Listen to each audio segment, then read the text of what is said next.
Today we're diving into a bizarre little real estate horror story. 10 towns that got gentrified, then abandoned anyway. That's right, these places went from gritty and affordable to oat-milk lattes, overpriced lofts, and straight to tumbleweeds and for rent signs. It's the gentrification version of a bad Tinder date. Started off promising, got weirdly expensive, then ghosted by everybody. So what happened? Overzealous developers, overpriced tacos, and a whole lot of people pretending to love the community before replacing it with yoga studios and fusion ramen joints.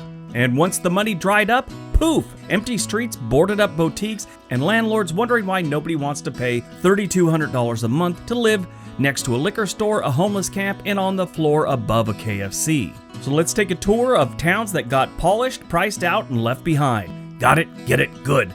Let's take a look.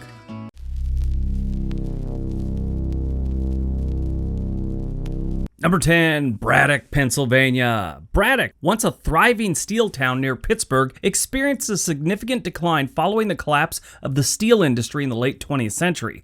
By the 2000s, the population had dwindled to a fraction of its former size, and many buildings stood abandoned. We're talking about a town that actually peaked in 1920. When they had 20,879 residents. Ever since then, they have lost population. In most decades, they've lost at least 10%, more like 25%, but double digits every single census since 1950. Efforts to revitalize the town included initiatives by former Mayor John Fetterman, who is now the senator. He promoted urban farming and attracted artists to the area. Despite these efforts, challenges such as economic stagnation, environmental pollution, and a lack of infrastructure persisted. Many revitalization projects struggled to sustain momentum, and the town continued to face significant hurdles in its redevelopment journey. In the late 2010s, it showed signs of a rebirth. In 2017 and 2018, they gained a little over 100 residents. When you're rocking a population of about 1,700 total, that's a good amount of people moving in. So rebirth was on the horizon, but by 2022, it had all fizzled and continues to fizzle to this day. The good news is the average home value here is about $49,851. That's a little lower than what you're really looking at because they've got a lot of vacant lots that are going for like $300 and $400, $800.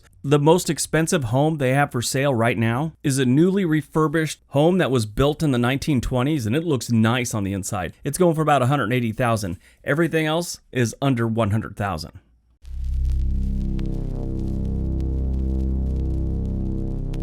Number 9, Pilsen, Chicago, Illinois. Pilsen was once a neighborhood with soul, where street vendors lined the sidewalks, murals told real stories, and family-owned taquerias served food that didn't need a gimmick. It was a tight-knit, deeply rooted Mexican-American community shaped by decades of culture, especially after urban renewal pushed Latino families out to other parts of Chicago.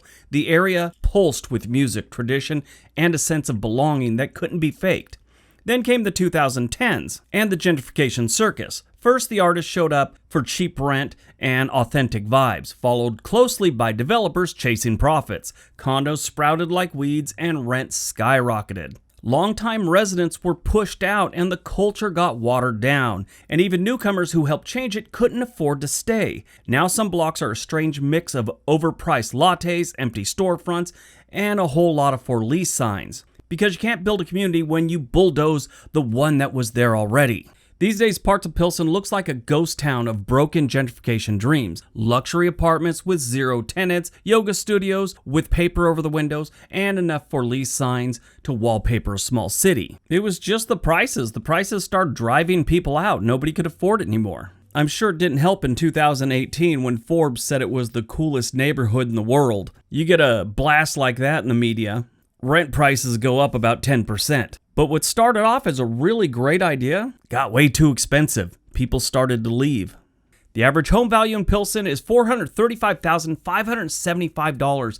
That is up over $100,000, about $105,000 more than it was in 2017.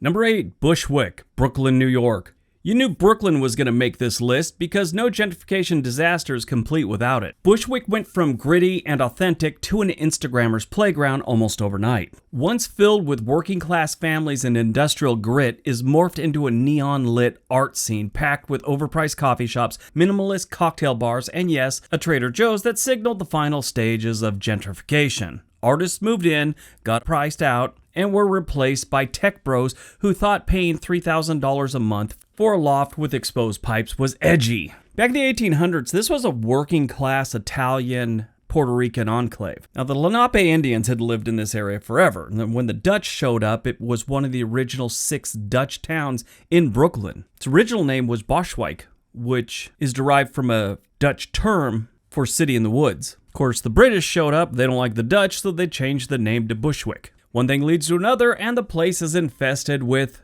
unemployed people with liberal arts degrees. Then came the pandemic, and suddenly paying Brooklyn rent to sit in a shoebox while working remotely didn't seem so appealing. First, those liberal arts people bailed, and then everyone else started looking for places that were cheaper with more space, ditching the place faster than you can say organic cold brew. Rents dipped, businesses shuttered, and now some blocks in Bushwick feel like a half-finished Coachella set. Murals fading, cafes empty, and the sound of gentrification echoing into a weird, quiet void. In 2016, the typical home in Bushwick was a little over $600,000. In 2022, it was about $900,000, just a touch over. Currently, the average home value in Bushwick is $853,232.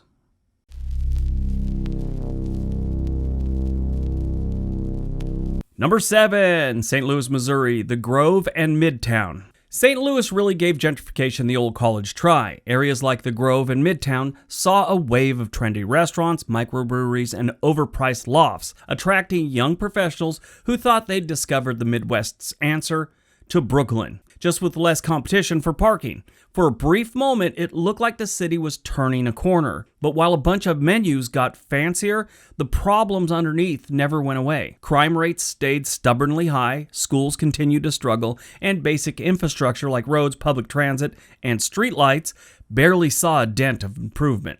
Eventually, even investors and developers got tired of playing pretend. Projects stalled, businesses closed, and the shiny new lofts started to feel like expensive mistakes. Now St. Louis has pockets of gentrified cool surrounded by blocks that feel forgotten. You can now sip craft cocktails one minute and hear sirens the next. It's like the city got veneers and skipped the root canal. Gentrification brought gloss, but not enough grit to disappear. It just got more expensive. Now, really, a majority of all this happened in the Grove, but they're pretty close and they kind of blend together. St. Louis University takes up most of Midtown. And as far as homes go, there's really none for sale in Midtown. I think there's one vacant lot currently. Now, this one's really unique. The average home value in St. Louis right now is about $169,000. But in the Grove, the average home value is $365,198.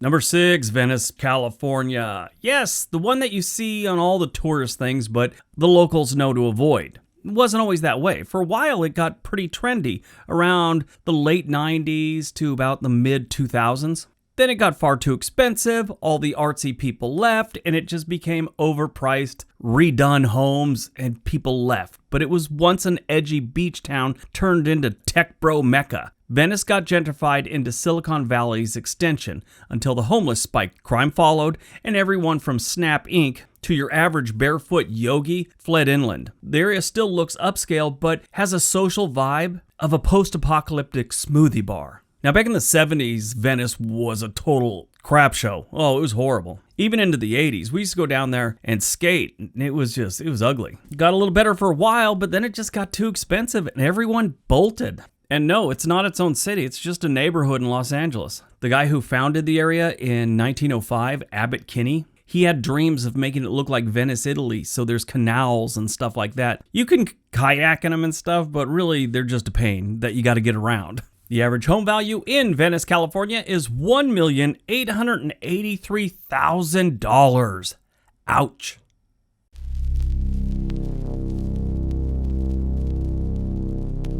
Number 5, Allentown, Pennsylvania. They literally tried to bring Allentown back with tax breaks and a hockey arena. They thought that would fix all the problems. It didn't. Gentrifiers gave it their best shot, new condos, craft breweries, the works. But despite the makeover, it never shook off the crime and poverty rates that scared away long-term investment. Now it's back to being a punchline Billy Joel regrets writing. I've always found Allentown fascinating. It played a central role in inspiring and supporting the American Revolution and the Revolutionary War. Some of the first patriot resistance to the British colonialism in the 13 colonies began in and around present-day Allentown. So it was cool back then, they were gentrifying the area. One thing leads to another, like so many American towns in the late 20th century, it kind of fell apart. But in the mid-2000s, it got really popular. People started moving in, and for the first time since the 1950 census in 2010, they actually gained double digits with 10.7% growth. But since the pandemic, things are starting to slide again. People looking to get out of Philadelphia once saw Allentown as a perfect place to try. A little cheaper, not as crowded. It was a solid option. These days, people are looking at some of the other options they have in the area. Smaller towns and smaller cities with less crime and less poverty. Want to buy a house in Allentown, Pennsylvania? The average home value is $291,150, which is a bit much.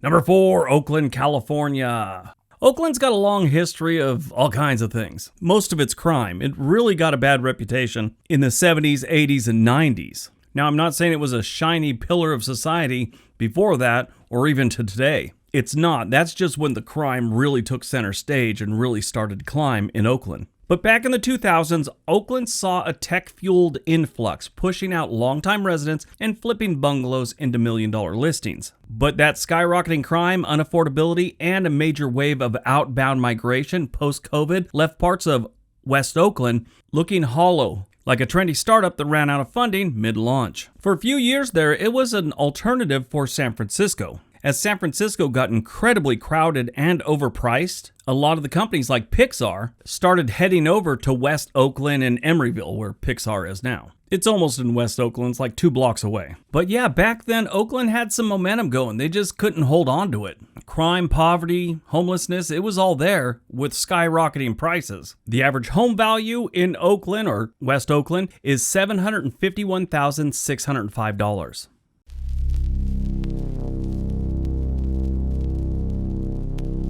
Number 3, Newburgh, New York. This upstate city was hyped as the next Hudson, a place where struggling artists and ambitious investors could turn cheap real estate into cultural gold. The early wave brought bohemian dreamers and weekenders with trust funds. Airbnb listings popped up faster than potholes, and local officials were eager to slap the revitalization label on any new mural or overpriced bakery. For a brief moment, it looked like this forgotten town actually reinvented itself through art, artisan sourdough, and blind optimism. But then came the reality. Crime didn't magically disappear, poverty rates stayed stubbornly high, and the crumbling infrastructure couldn't keep up with the sudden influx. Streets still flooded when it rained, and the nearest hospital was 40 minutes away. Turns out a poetry slam doesn't fix systemic issues. So the gentrifiers packed up and moved on to the next undiscovered gem, leaving behind abandoned lofts, shuttered cafes, and locals who were left wondering what happened to all the promised progress. Yeah, Newburgh,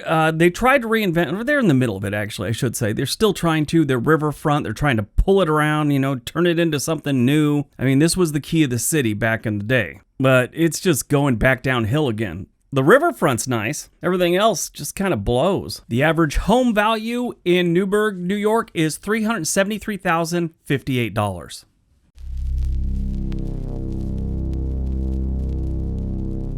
Number 2, Gary, Indiana, the downtown area. Developers had a dream. Gentrify Gary. Rebrand Gary, maybe pretend Gary isn't Gary. They tried, sort of. A few projects popped up downtown, then reality came knocking. No economic base, bad press, and buildings that could collapse at any moment. Even gentrifiers who had a thought maybe Gary could turn it around decided, never mind, and they bounced. Gary, Indiana is one of the worst cities in the United States, and it has been for some time. I used to know 2 guys from Gary, Indiana. I say used to, one died of cancer recently, and the other one got hit by a car while he was in college. And both of them left Gary because Gary was dangerous in the 1980s. And they said they never went back because Gary isn't worth it.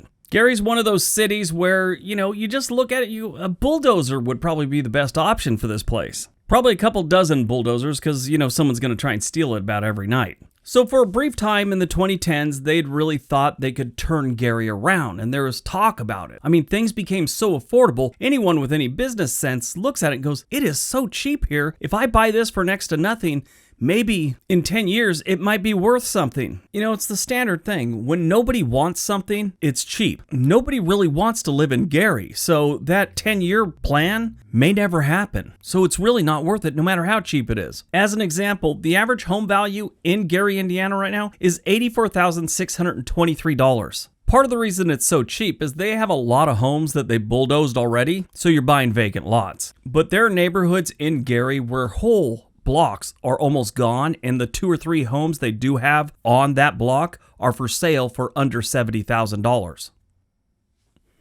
All right, before we get to number 1, I'd like to invite you to subscribe to the channel and give this video a big thumbs up. Doesn't cost you a thing. All right, on to number 1.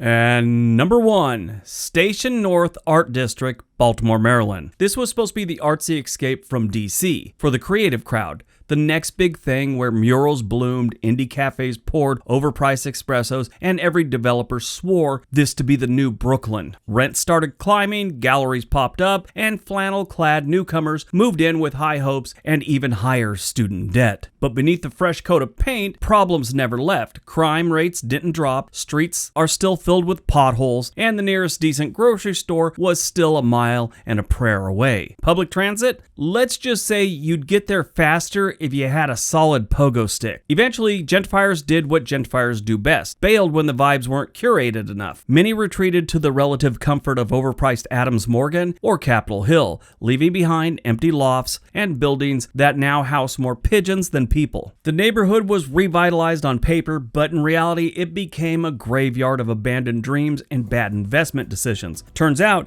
you can't build your artsy utopia on vibes alone. The average home value in Station North is $542,398. All right, that's today's video. Hope you guys enjoyed it. Everybody have a great day. Be nice to each other.